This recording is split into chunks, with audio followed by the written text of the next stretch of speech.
Hey guys, thanks for joining our webinar today. We're going to talk about understanding the limitations of Shopify and Recharge for subscription e-commerce. I'm Becky Parisotto, the Director of Business Development at Acro Media, and joining me is my teammate, Shawn.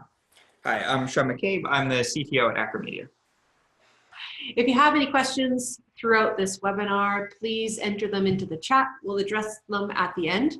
If we don't get to your questions at the end of the webinar, we will follow up with an email after. We're going to hop into the back end of a Shopify website that is designed to sell subscription services and one-off products and services in the health, wellness, and fitness space. This Shopify implementation is straight out of the box with no customizations aside from an add-on Recharge app. We're going to focus on a couple of areas within the Shopify and Recharge ecosystem today and talk about how they differ from the open source architecture solution. We're going to cover off stock and inventory, returns and price adjustments on orders, and also reporting when you're working within these two systems. So this is the basic Shopify dashboard. When you log in, you'll see your daily sales, the number of orders, the sessions to your site, all that kind of good stuff. So when you log into your admin menu to process orders, this is where you typically live. When you want to see what's happening with your recurring billing and subscription model, there's a couple of places where you need to do that. Firstly, there's quite a few adjustments within an individual product page. This is the product for personal training, which is obviously a service that's being sold, and it has a lot of product variations within. Hiding in here is a recurring subscription. It's this line here is the product for the recurring billing. So I want to show you guys how I would adjust stock and inventory within a product. So I'm in the individual personal training product. I'm the 36 session variant. And you can see down here that I would set my quantity for 100. That's how much stock I have for this one product. But then I need to go over into my apps and make it happen in Recharge as well. So I select my Recharge, recurring billing, and subscription app from the menu. Takes a little bit of time because I'm hopping over to their server now. Yeah, all Shopify apps are hosted separately because they're not hosted on Shopify server. They're hosted on the app server of whoever makes the app. So you are actually switching backends. I'm going to give it a refresh and see if it brings it up. There we go. So this is the dashboard for the Recharge, recurring billing, and subscription app. It's probably pretty familiar to you guys if you use this system because you live half time in here and half time in Shopify. So if I want to go and I want to change or add to a specific product, that was listed under individual personal training, but here it's hidden under monthly coaching payment, and then individual personal training is the product associated with it. And there's really no way for me to identify how much stock and inventory there is within this system. So what I have to do is, if I made an adjustment to that, I would have to hit sync all products each time between the two windows, or else this API isn't being fed the data. Shawn, you want to explain why that's happening, or what's happening there? Because, like we touched on it before, they are two different systems. It's an app that works with Shopify. It's not actually part of Shopify, which sounds kind of the same, but it is a different thing. So it connects to the Shopify API, does changes, and then Shopify can read those. So it has to decide when it wants to do those changes, which is when you do sync, and it doesn't do a recurring job automatically because the app sort of only works if you're in there doing something, and maybe you do want to sync, maybe you don't. They've just sort of, there's possibly ways you could work around that, but they've just gone for a sort of standard thing of send this back to Shopify itself. You're using a separate system, and then so it has to move back and forth. The fact that they're in the same menu system is just for convenience. They are two different systems interacting by an API. How Shopify solved this problem, if you don't know to go and update the sync all products button if you change something like a price or stock or inventory, is that now if a shopper was on this page, this button actually disappears. So there's no way for me to add it to my cart. So that's how they've handled the disconnection, is if in the background the products are going to eventually sync up on their own, or you don't hit that sync button, this button will disappear. So your customer service team gets phone calls because they have no way to add the product to the cart is typically what's been happening. Are you on the back end aware that that add to cart is not there? Does it show you? There's no notification on the back end of Shopify or Recharge to let me know that that add to cart button has disappeared. It's something that was discovered through a whole bunch of customer service phone calls after prices were adjusted on this product page. And what happens is the prices get adjusted on the product page, you refresh them, you put them live, they appear on the front end, and then that button will disappear. And in contacting the Recharge platform engineers, they let me know, oh, you just need to go in and hit sync all products each time. But that's their kind of defense from selling a product with an inaccurate prices to basically comment out that button automatically. So you have to just remember that once you update your stock, inventory, price, or anything to do with that specific product, if you have a recurring billing attached to that product page, you need to go in here and sync all products that are associated with it after the fact. Is there anything that you want to explain in regards to how an open source architecture would handle this in a different way? It probably wouldn't be two systems, but even if it is two systems, you just have more flexibility so that we could, automatically trigger stuff to happen. So, hey, you change anything, we would automatically send a sync that would go over. Anything changes on the other side, it would automatically push, like do a webhook call back to the other app so that they would just maintain data in real time and there wouldn't be any sort of sync. For all intents and purposes, you would be using the same app if you did that in an open source setup. Here, you're kind of stuck with whatever Recharge does. Honestly, they could probably make this better even within the Shopify framework. They are limited, but you could even just do some UI things of it, like every time you change a price, it just tells you that you have to hit sync, or it triggers the sync automatically there, having the sync afterwards. They've probably done it somewhat for performance reasons, hitting it if you had 200, you have 10,000 products or something, maybe it doesn't work as well. Mm-hmm. But it could be designed a bit better. Unfortunately, with the Recharge app, what you got is what you got. Yeah. So you can complain to them and maybe they change it. Okay. Mm-hmm. So this is kind of a theme that is threaded throughout Recharge and how it pairs up with Shopify, is that you have one foot in the Shopify world, one foot in the Recharge world. And the other example that I kind of want to walk through here is how this is affected on the customer order level. So what happens is I would look at my orders. I'm on my Shopify main window right now, and I need to make a refund on a monthly subscription. Yeah, we will try to call out each time we switch from Shopify to Recharge and back and forth to make it clear which site we're on, because we were going to be bouncing back and forth between the two systems. Yes, and they look the same, which is part of the problem, right? So this guy made an order this morning. Here's the order number, 1652. So for all intents and purposes, it looks like this is the order that I'm trying to find. It was shipping interval, frequency, 30-day. I know the price that I'm looking for. I know the name of the customer. This is the one I want, or it's the one I think I want. So now I want to make a return. So I'm going to refund that item. And I'm just going to do a partial refund of, let's say, $50. I'm not actually going to refund the customer. $50 refund. I return back to my Shopify homepage. And this would show me minus $50 for the day, and my returns total would show off $50 for the day. So what has happened there is we've shown a refund of $50. Our total has changed downwards, but we haven't actually sent anything to the payment gateway. So $50 hasn't been refunded. Shopify thinks $50 has been refunded, but no actual transaction has happened to give back the $50. So now we are stuck in this situation where the customer has not received their $50. We think we're good, everything's fine. Our total shows a refund. We still have their $50.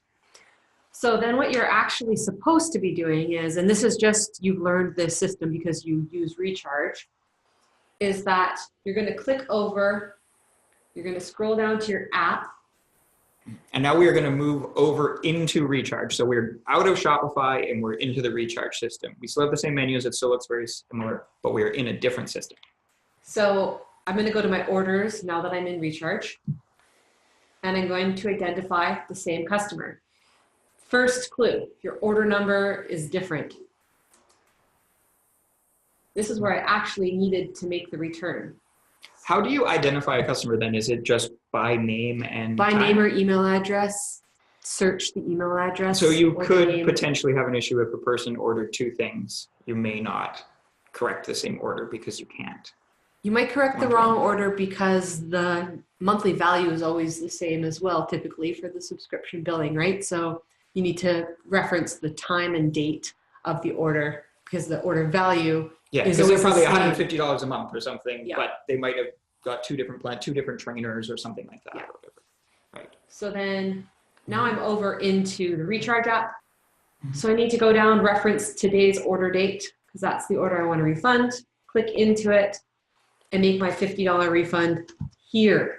So this is the one that's actually connected to the payment gateway and is going to send customer data back. Yeah, they will actually, it's not going to send customer data back. It's Send going to money send the money back. They will get their $50. You will take the $50 out of yours and you will send it back to them. So the monetary transaction has taken place correctly now. So the problem being though is that now Shopify cannot reflect accurately that I returned $50 via the gateway, via the recharge app. Yeah, so we're back in Shopify land now. We're out of recharge. But it shows that we haven't done a refund now.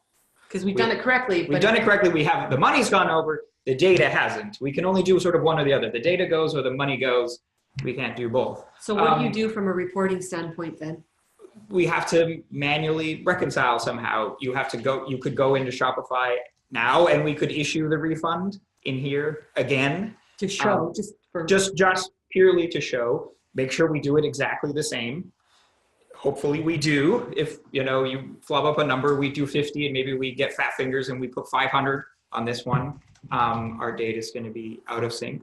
Or we just leave the Shopify system alone, and we take reporting from both the Shopify side and the recharge side, and then we reconcile it manually later. You do that yourself. You have your accountant do that, and they take the two reports and they say, okay, there were 50 orders refunded here, and there weren't any listed in Shopify, and we're going to sync those back up.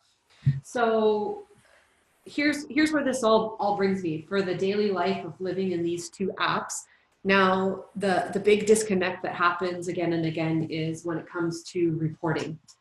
So Shopify on the whole actually has a pretty great reporting dashboard. So let's look at some sales from a month ago so that we have some good sales volume in here. So it'll show you that my online store did $34,216 last month. And through recurring billing, I did $21,330.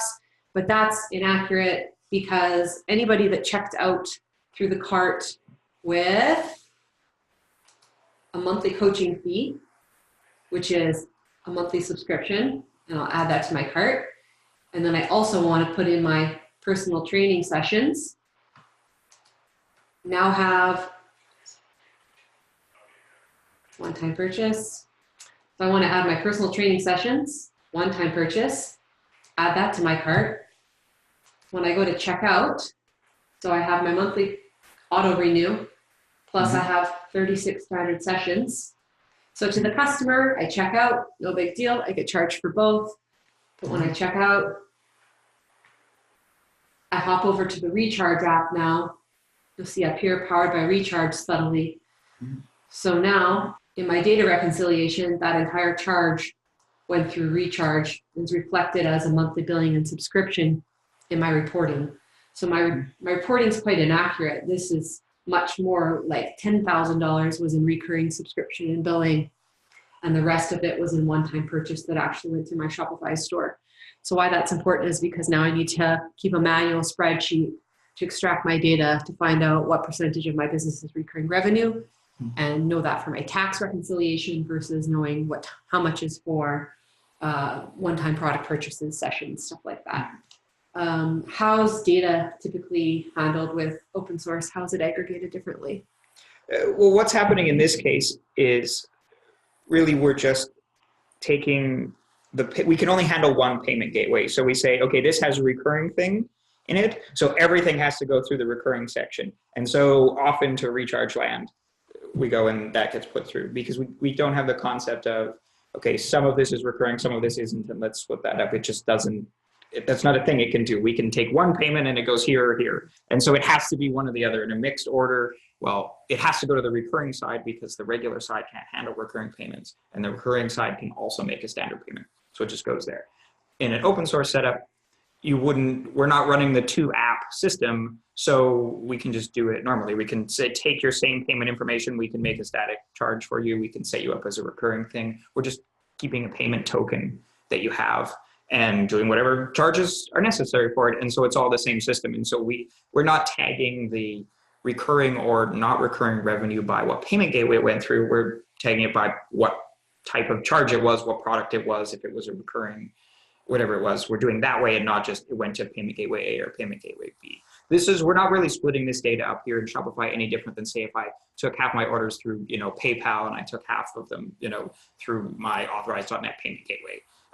That's about the level of split it's doing, whereas in an open source setup, you could say, okay, no split based on the parameters of the order, not just where the payment gateway was. Okay. Yeah, it matters at the end of the month because all of this has to be manually tracked in real time. So the tracking happens day over day because it can be a pretty overwhelming job. Like the order volume in this particular site is not super high. This is only made up of 60 orders. So you're only actually tracking on average, let's say 3 per business day in the month. But ensuring that you're tracking accurately is a pretty big deal to how the business is reconciled at the end of each month. How does this affect the customer, or does it affect the customer? If the customer doesn't have to change anything, it doesn't affect them very much. They do pop to a different site when they do their payment, which can throw some people off. People have been sort of taught to look at the URL and be wary of. It's pretty subtle how phishing. They handle it with recharge. Yeah, it's only a few people that will get, but that is a thing to pop over to a different thing. They go, oh, I've been sent to a different site. That's worrying because that is how phishing works. Is you get without your knowledge redirected to a different site, and you put your information in a site that is trying to steal your information is not the proper thing. So changing a top level domain does cause that for some people who can be suspicious. And that's a fairly minor thing. Where it becomes actually a problem for the customer is when they need to change stuff, because the systems, like we've talked about before, are not connected. So I go in and I, cancel my subscription. Does that make it all the way through to the Shopify side? It doesn't by default. So, has the admin on the side picked that up? Do they know that your subscription is canceled? Has the billing been canceled? Do they not expect you to show up that day? Has that stuff all worked? You want to change your payment information? You want to, change an email address? Is that all syncing up between the two systems? Or is one thing still going to the other side and it's being detached somehow? So you can be the victim of a lot of those little problems where data isn't synced up, and a thing that you thought you've changed or you have changed hasn't changed in the system of record for someone else looking on the other side. And then, you get charged for a session that you didn't show up for, but as far as you're concerned, you canceled it, and you did, and now you have to talk to customer service and argue with them because as far as they're concerned looking at their end, you didn't cancel it, and you can probably eventually resolve it, but it adds all this extra stuff for what should be a very simple task to do. So we've given a pretty quick run through of a few of the fundamental disconnections between the data that live in your Shopify system and your recharge, recurring billing, and subscription system. Just to recap, Shopify and recharge paired together are actually a really great solution for a lot of businesses. This example that we're using here today, you saw that the order volume is pretty low. They have a high value sales price and the order volume is only about 60 per month.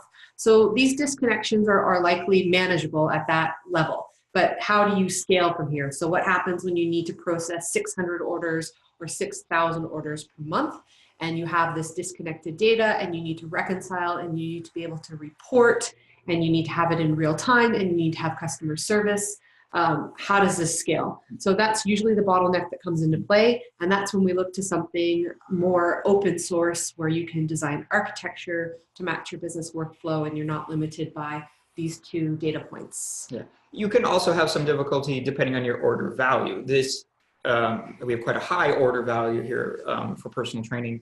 If we're selling a $9.99, subscription box, there's a lot less, extra wiggle room there to be doing manual corrections per order. If I'm doing manual time for a $10 order, I can spend seconds on it before I've wasted the time for that order. If I'm doing a recurring thing, $150 a month, if I have to spend half an hour one time, it's not the end of the world, right? Because the time to refund an order that's $1,000 and the time to refund an order that's $10 is the same amount of time. Mm-hmm. And so what you have there available to do that. So you might not be as flexible to doing these changes, and you might need everything to happen with as little human involvement as possible if you're to maintain profit margins. So that can be a big effect, more than just volume of orders and stuff. Something that I see quite often as well is, so you're dealing with a business of, let's say, this scale. So the order value is the order value, or the monthly revenue is relatively low overall for an e-commerce business. So these problems are they're pretty isolated, and then they grow their business, or they want to start adding and selling physical products. They could probably adapt at this rate for a business of this size. But what happens when a company experiences rapid growth and they're using a system like this to start with, is that they now start to build their physical business practices around the deficiencies of the apps that they're using. Mm-hmm. And you're thinking, okay, we're making money hand over fist, so we hire one more person to now be the guy who's in charge of reconciling returns and reconciling that data in our master reporting. And that doesn't seem like such a big deal, but it comes back to that comment always about your business can grow with tools like this, but can you scale? So is your bottom line revenue ever increasing, or are you just adding more people to manage software problems? So when you're dealing with open source architecture, and you want to begin an open source architecture consultation or engagement, what are the things that you're going to be going through in that process that are going to solve your personal and specific business problems that maybe have come out of a software that you didn't even mean to adopt fully in the first place? Yeah, and so that's where we're going to see what's important and what's not. Like you said, for this business, high average order value, not that many orders. It's probably not going to, it's not like they're going to go viral and get, 10 times as many orders. A personal trainer There's only so many people, yeah. But, if you do a different product, you might want to grow rapidly, or you might even have to grow rapidly. Like maybe your business model could involve, okay, we're not even really making money right now. We need to get to a certain volume, so we have to grow rapidly, and we are going to run incredibly low margins until we get there. Mm-hmm. That makes you sort of a totally different type of business. What's important to you, having all that stuff run seamlessly and automatically, is very important. So it needs to be a thing where if someone wants to cancel their order, that should be 100% automated. Like no person should ever be involved in that. No, they shouldn't be issuing a refund. They shouldn't be manually canceling. The system should do that entirely, because then it's not costing you per cancellation, per refund, which isn't going to scale. So if you build that system, it costs you the same to do it for 10 orders as it does to do it for 10,000. So how do you recognize that you have that problem out of that loop? So engage with consultants on e-commerce. We see a lot of people that are just shopping for a bigger platform, or start to look at upgrading from Shopify to Shopify Plus to eliminate some of these issues. But we find that these issues are really scaling along with their business. What are the things that an open source consultancy firm will do with you to help you see what choices you have? That's where we're probably going to ask you for some basic stats. We're going to say, how long do how much staff do you have for dealing with orders? Like you have 2 customer service people, right? How many orders do they process every day, right? And it's like, okay, so you spend on average 20 minutes per order or something like that, or 5 minutes or whatever it is, but we can say, based on, what you do in industry standard, or based on your profit margin per order, that's too high, mm-hmm. Right? You're spending too much of an order value managing the order. So that's the thing that we need to improve.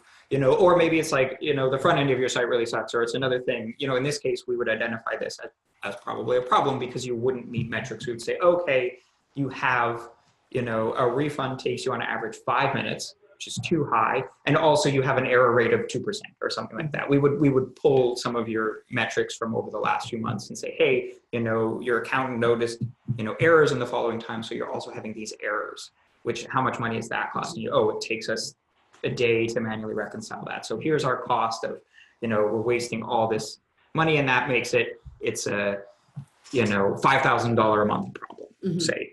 And so what's a solution we can do that will solve that? And, how many months will it take to pay for itself? And what if we scale, how big of a problem, how risky is this? So if this is a $5,000 problem now, if I double, does it, become a $20,000 problem? Is it killing me anytime I try to go up, or is it even getting worse possibly, as I get larger? So it's also a risk reward thing where we can say, this is worth doing, this is not.